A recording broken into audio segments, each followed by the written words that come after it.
పెట్టారా కందుల కొనుగోలు కేంద్రం అంటే అన్న పంట లేదన్నా అందుకని పెట్టారు. కాబట్టి ఇంకా పెద్దలు చాలా మంది మాట్లాడేది అన్న, మీకు రిక్వెస్ట్ చేస్తున్నా పెద్దిరెడ్డి రామచంద్రారెడ్డి కానీ సజ్జల రామకృష్ణారెడ్డి గారు కానీ ఈ ప్రాజెక్టులన్నీ పూర్తి అయిపోతే జగన్మోహన్ రెడ్డి గారు ముఖ్యమంత్రి అయిపోతారు. ఈ నందికొట్కూరు నియోజకవర్గంలో మాకు రైతాంగం వ్యవసాయం తప్ప వేరే ఆదాయ వనరులు ఏమీ కూడా లేవు.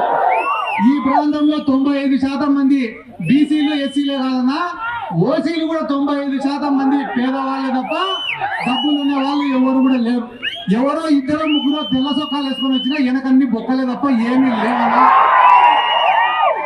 మేము ఇటువంటి మీటింగులు పెట్టాలనుకున్నా కూడా పార్టీ కార్యక్రమాలు చేయాలనుకున్నా కూడా అందరికీ ఒక భారమైన ఒక 2-3% డబ్బులు ఉండే వాళ్ళు ఉన్నారు, కానీ వాళ్ళు అవతల పార్టీలు ఉన్నారనా.